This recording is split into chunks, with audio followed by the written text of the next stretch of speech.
نحمده ونصلي على رسوله الكريم اما بعد فقد قال الله تبارك وتعالى كما ورد في سورة الأحقاف اعوذ بالله من الشيطان الرجيم بسم الله الرحمن الرحيم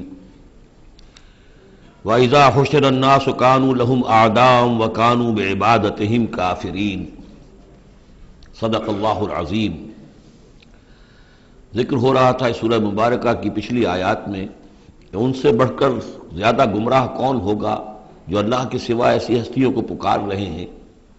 جو نہ ان کی دعا سنتے ہیں نہ دعاؤں کو قبول کر سکتے ہیں قیامت تک، بلکہ وہ ان کی دعاؤں سے غافل ہیں، انہیں معلوم ہی نہیں ہے۔ وَإِذَا حُشِرَ النَّاسُ جب لوگوں کو جمع کیا جائے گا كَانُوا لَهُمْ أَعْدَاءً وہ ان کے دشمن بن جائیں گے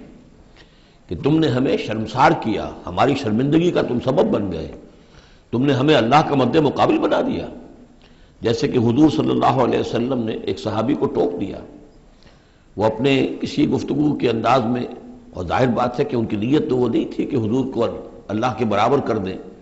لیکن الفاظ ایسے ان کی زبان سے نکلے ما شاء اللہ و ما شئت، جو اللہ چاہے اور آپ چاہیں، اسی پر ٹوک دیا حضور نے اجعلتنی للہ ندًا، کیا تم نے مجھے اللہ کا مد مقابل بنا دیا ہے؟ مشیت صرف اللہ کی ہے۔ تو یہ اولیاء اللہ، یہ فرشتے، یہ پیغمبر، اگر انہیں آپ نے اللہ کے برابر بنا دیا، ان کو پکار رہے ہیں، ان سے دعائیں کر رہے ہیں، تو یہ تو گویا کہ ان کے لیے شرمندگی کی بات ہوگی اللہ کے سامنے، تو وہ دشمن بنیں گے۔ وَإِذَا حُشِرَ النَّاسُ كَانُوا لَهُمْ أَعْدَاءً وَكَانُوا بِعِبَادَتِهِمْ كَافِرِينَ اور وہ تو ان کی عبادت کا انکار کریں گے۔ وَإِذَا تُتْلَىٰ عَلَيْهِمْ آيَاتُنَا بَيِّنَاتٍ اور جب انہیں سنائی جاتی ہیں پڑھ کر ہماری آیات بینات، قَالَ الَّذِينَ كَفَرُوا لِلْحَقِّ لَمَّا جَاءَهُمْ تو یہ کافر کہتے ہیں اس حق کے بارے میں جو ان کے پاس آیا ہے، هَذَا سِحْرٌ مُبِينٌ یہ تو کھلا جادو ہے۔ ام یقولون افتراہ کیا کہ اسے گھڑ لیا ہے، یعنی محمد صلی اللہ علیہ وسلم نے یہ قرآن خود تصنیف کیا ہے۔ قُلْ إِنِ افْتَرَيْتُهُ فَلَا تَمْلِكُونَ لِي مِنَ اللَّهِ شَيْئًا اے نبی ان سے کہہ دیجئے کہ اگر میں نے یہ گھڑ کر اللہ کی طرف منسوب کیا ہوتا تو تم مجھے اللہ کے پکڑ سے کچھ بھی نہیں بچا سکتے۔ یہ مضمون آئے گا آخری پارے میں، لو تقول علینا بعض الاقاویل، بلکہ 29ویں پارے میں لاخذناہ بالیمین ثم لقطعنا منہ الوتین، کہ اگر بالفرض خدا نہ خواستہ اگر محمد صلی اللہ علیہ وسلم کوئی چیز گھڑ کر ہماری طرف منسوب کر دیں تو ہم ان کا داہنا ہاتھ پکڑیں گے اور پھر ان کی رگے جان کو کاٹ دیں گے۔ ظاہر بات ہے کہ یہ صرف اس میں جو غصہ ہے وہ ان لوگوں پر ہے جو کہہ رہے تھے۔ هو عالم بما تفیضون فیہ اللہ تعالیٰ خوب جانتا ہے جن چیزوں میں تم لگے ہوئے، جو کچھ تم کہہ رہے ہو، جو تمہارا ظاہری قول ہے اس کو بھی جانتا ہے، اور جو تمہارے دل میں چھپا ہوا اسے بھی جانتا ہے۔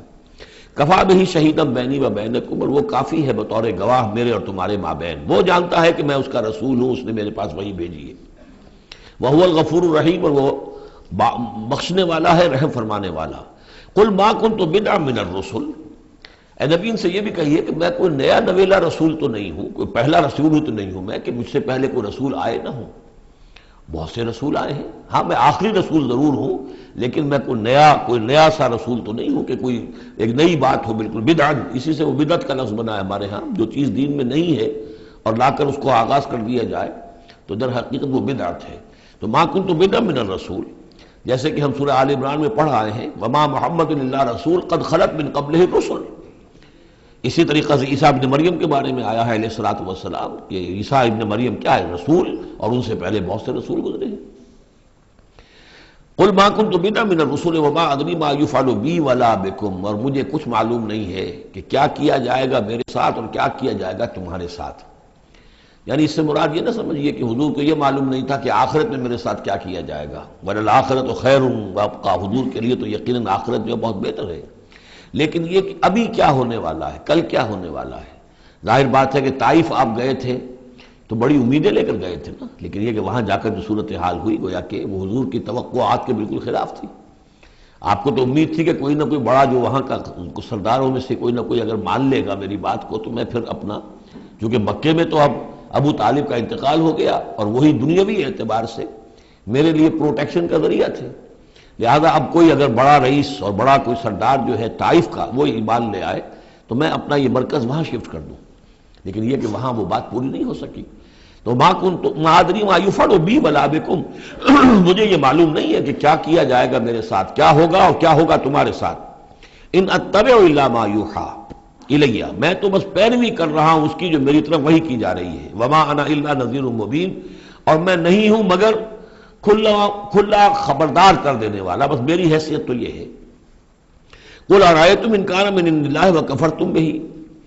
اے نبی ان سے کہیے کہ ذرا غور کرو، سوچ لو، اگر ان کان من عند اللہ، جو چیز اللہ کی طرف سے آئی ہے یہ ہے واقعتاً اللہ کی طرف سے، وکفرتم بہ، اور تم نے اس کا کفر کیا، اس کا نتیجہ کیا نکلے گا؟ یعنی یہ کہ تم سوچو، امکان تو ہے نا. تم کہہ رہے ہو کہ میں نے گھڑ لی ہے، چلیے، حالانکہ دل میں تم جانتے ہو کہ یہ گھڑی بھی کتاب نہیں ہے. اگر گھڑی بھی کتاب ہوتی، انسان کی تصنیف ہوتی، تو تم بھی اس کا مقابلہ کرتے. تمہیں چیلنج دیا گیا ہے کہ اس جیسی کتاب بنا لاؤ، اس جیسی ایک صورت ہی بنا لاؤ، تو تمہارے دل میں وہ بات نہیں ہے. لیکن سوچ لو ذرا کہ اگر یہ شے واقعتاً اللہ کی طرف سے ہے، قل ارأیتم ان کان من عند اللہ وکفرتم بہ، اور تم نے اس کا انکار کر دیا. وشہد شاہد من بنی اسرائیل علی مثلہ، اور گواہی دے چکا ہے ایک گواہ بنی اسرائیل میں سے ایک ایسی ہی کتاب کی. اصل میں اس میں کافی تفسیر کے اندر اقوال میں اختلاف ہے، اس سے مراد جو ہے عام مومنین اہل کتاب ہیں یا حضرت موسیٰ علیہ السلام، اس لیے کہ کتاب استثناء میں جو پیشن گوئی ہے اس میں یہ الفاظ ہیں کہ اے موسیٰ، میں ان کے بھائیوں میں سے تیرے مثل ایک پیغمبر اٹھاؤں گا. کتاب استثناء کے 18ویں باب کی 18 اور 19ویں آیات ہیں یہ تورات کی، جو عہد نامہ قدیم ہے اس میں. تو گویا کہ مثل ہی، یعنی حضرت موسیٰ کی طرح کے محمد ہے، حضرت محمد کی طرح کے موسیٰ ہیں علیہ الصلوۃ والسلام، کیونکہ صاحب شریعت رسول ہے حضرت موسیٰ علیہ السلام. حضرت عیسیٰ صاحب شریعت نہیں ہے، صاحب کتاب ہے، انجیل دی گئی ہے، انجیل میں شریعت نہیں ہے، انجیل میں حکمت ہے. کل ہم پڑھ چکے ہیں جئتکم بالحکمہ، میں تمہارے پاس حکمت لے کر آیا. شریعت، قانون، یہ در حقیقت تورات میں تھی، حضرت موسیٰ علیہ السلام کو دی گئی، اور یا پھر محمد الرسول اللہ صلی اللہ علیہ وسلم کو قرآن دیا گیا، اور یہ آخری اور کامل شریعت دی گئی. فآمنوا واستکبرتم، تو وہ تو ایمان لے آئے اور تم استکبار کر رہے ہو. یعنی یہود میں سے تو بہت سے علماء ایسے بھی تھے، بہت زیادہ نہیں لیکن تھے. عبداللہ ابن سلام رضی اللہ تعالیٰ عنہ بہت اہم ان کے علماء میں سے تھے، وہ ایمان لائے ہیں. تو وہ تو ایمان لے آئے، فاستکبرتم، اور تم استکبار میں اور گھمنڈ میں پڑے ہوئے ہو. ان اللہ لا یہدی القوم الظالمین، اللہ ظالموں کو ہدایت نہیں دیتا. وقال الذین کفروا للذین آمنوا لو کان خیرا ما سبقونا الیہ، اور کہا ان لوگوں نے جنہوں نے کفر کی روش اختیار کی ان لوگوں کے بارے میں جو ایمان لائے،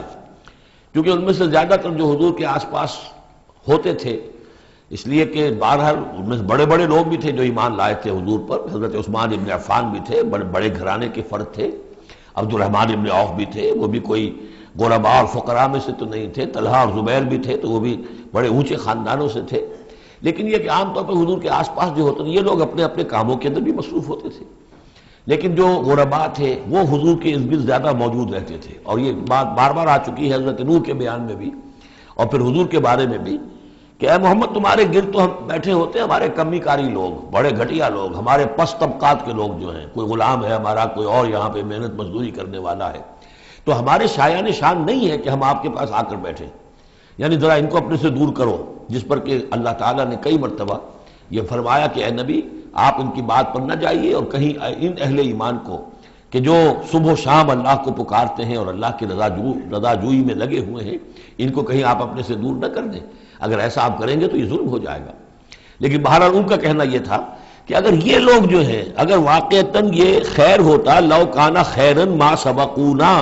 اگر یہ واقعتاً خیر ہوتا قرآن اور یہ دین، تو یہ لوگ جو ہیں یہ اس پر سبقت نہ کرتے ہم سے. بڑے ہم ہیں، سمجھدار ہم ہیں، دانشور ہم ہیں، ایلیٹ آف دی سوسائٹی ہم ہیں، تو ہم نے تو پیش قدمی کی نہیں ہے، لیکن یہ لوگ پیش قدمی کر رہے ہیں، تو اس کا مطلب ہے کہ یہ بات بھی گھٹیا ہی ہے جو تم پیش کر رہے ہو، جس کو گھٹیا قسم کے لوگ قبول کر رہے ہیں. یہ طنز ہے اس میں چھپا ہوا. وقال الذین کفروا للذین آمنوا لو کان خیرا ما سبقونا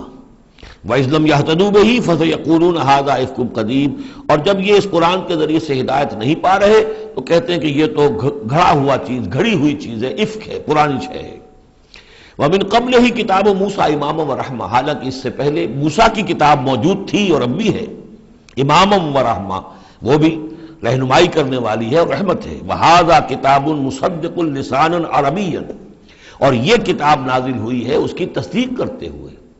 یعنی تصدیق دونوں معنی میں، ایک تو کہ قرآن تصدیق کرتا ہے کہ تورات اللہ کی کتاب تھی، اللہ کی کتاب ہے، اگرچہ اس میں تحریف کر دی گئی ہے لیکن بہرحال اللہ کی کتاب تھی۔ اِنَّا أَنزَلْنَا التَّوْرَاةَ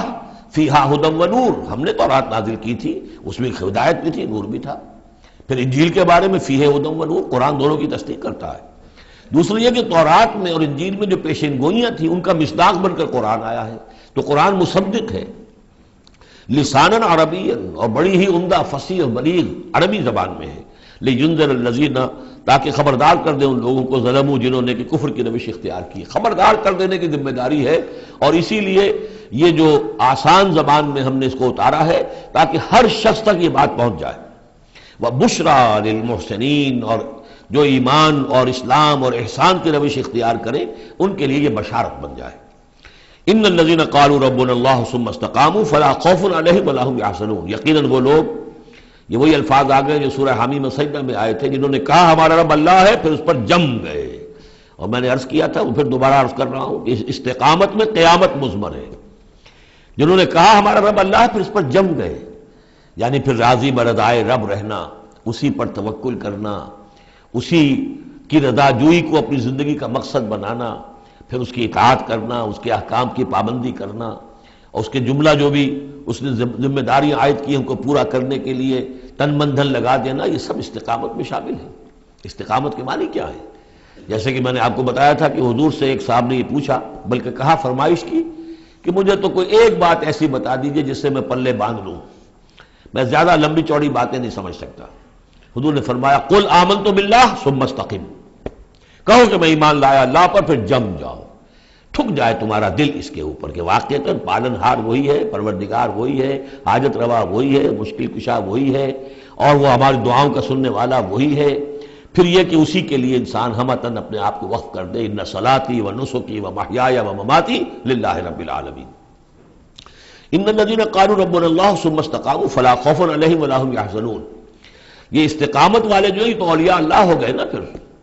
جیسے کہ ہم نے سورہ یونس میں پڑھا تھا، الا ان اولیاء اللہ لا خوف علیہم ولا هم یحزنون الذین آمنوا وکانوا یتقون، جو ایمان لائے اور اس پر مستقیم ہو گئے، قائم ہو گئے، جازم ہو گئے، اور وہی تو اللہ کے ولی ہیں، وہی اللہ کے دوست ہیں، ان کے لیے نہ کوئی خوف ہے نہ وہ کسی حزن سے دوچار ہوں گے۔ اولئک اصحاب الجنت خالدین فیہا، وہ جنت والے لوگ ہیں، اس میں رہیں گے ہمیشہ ہمیش، جزاء بما کانوا یعملون، اور یہ جزا ہوگا ان کے اعمال کا۔ یہ بات کئی دفعہ میں نے واضح کی ہے کہ بندے کو یہ سمجھنا چاہیے، اور یہی بندے کہیں گے جنت میں داخل ہونے کے بعد بھی کہیں گے اللہ کے نیک بندے، کہ ہماری یہ طاقت نہیں تھی، صلاحیت نہیں تھی کہ ہم اپنے بل پر اور اپنے اعمال کے بل پر یہاں جنت میں داخل ہو سکتے۔ یہ اللہ کا فضل ہے۔ الحمدللہ الذی ہدانا لہذا وما کنا لنہتدی لولا ان ہدانا اللہ، کل شکر اس اللہ کا جس نے ہمیں یہاں داخل کیا اور ہمیں پہنچا دیا یہاں تک ہماری رہنمائی فرما دی، اور ہم ہرگز ہدایت نہ پا سکتے اگر اللہ ہی ہمیں ہدایت نہ دیتا۔ لیکن اللہ تعالیٰ بار بار کہتا ہے کہ ٹھیک ہے، لیکن یہ کہ تمہارے اعمال تھے، تم نے بھی محنت کی تھی، تم نے فیصلہ کیا تھا، اما شاکرم و اما کفورا، جو ہم نے تمہیں اختیار دے دیا تھا، تم نے ہمارے شکر گزار بندے بن کر زندگی گزارنے کا فیصلہ کیا، ہم نے قدر افزائی فرمائی، ہم نے تمہیں توفیق دی، ہم نے تمہارے راستے کی رکاوٹوں کو جو ہے آسان کر دیا، لیکن یہ کہ بہرحال تمہارا عمل اس میں شامل ہے۔ جزام بما کانوا یعملون، یہ در حقیقت بدلہ ہوگا ان کے اعمال کا۔